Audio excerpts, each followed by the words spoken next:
Namo Buddhai friends, welcome to your favorite channel Manashanti, and we are reading an awesome book. Name is What the Buddha Taught, written by Walpola Rahula. Then let's start. The third is the aggregate of perception, like sensation. Perception also are of 6 kinds in relation to 6 internal faculties and the corresponding 6 external objects. Like sensation, they are produced through the contact of our 6 faculties with the external world. It is the perception that recognizes objects, whether physical or mental. The fourth is the aggregate of mental formations. In this group are included all volitional activities, both good and bad. What is generally known as karma or kamma comes under this group. The Buddha's own definition of karma should be remembered here.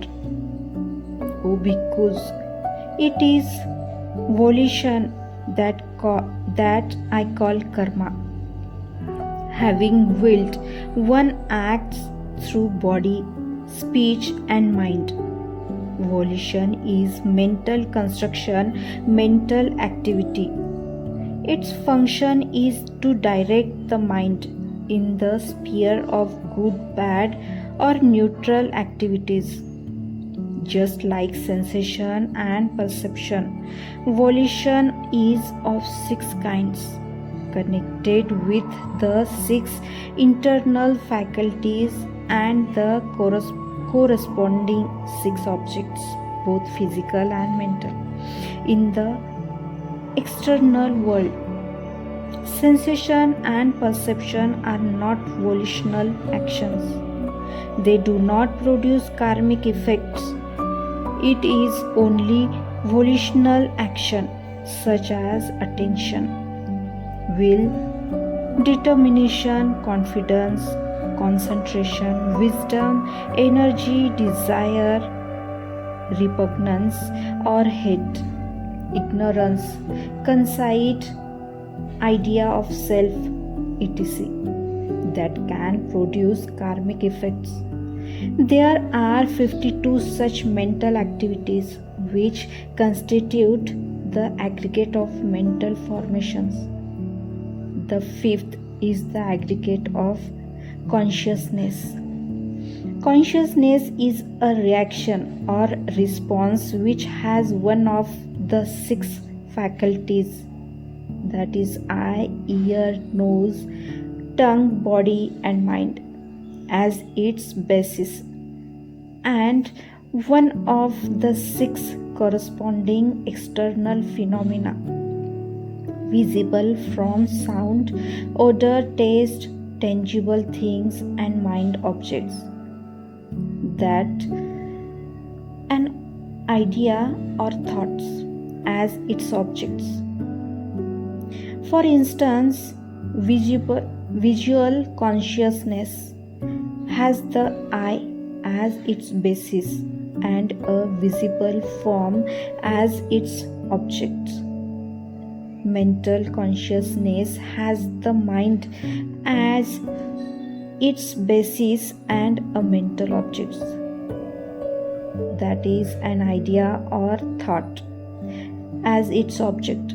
So consciousness is connected with other faculties, thus like sensation, perception and volition. Consciousness also is of 6 kinds in relation to 6 internal faculties and corresponding 6 external objects.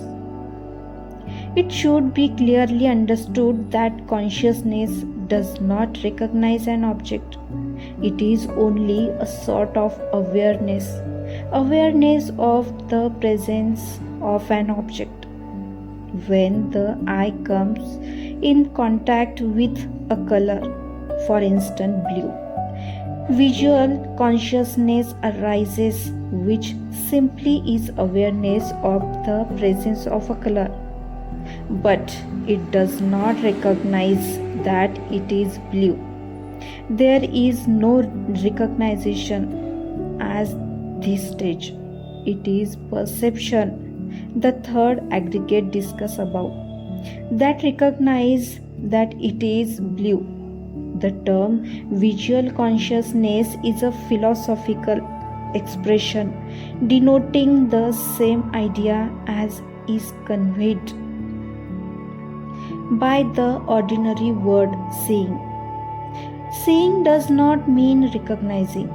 So are the other form of consciousness. It must be repeated here that according to Buddhist philosophy, there is no permanent, unchanging spirit which can be considered self or soul or ego, as opposed to matter, and that consciousness should not be taken as spirit in opposition to matter. This point has to be particularly emphasized because a wrong notion that consciousness is a sort of self or soul that continues as a permanent substance through life has persisted from the earliest time to the present day. Friends, we will stop reading today here. Please like, share and subscribe the channel. Thank you.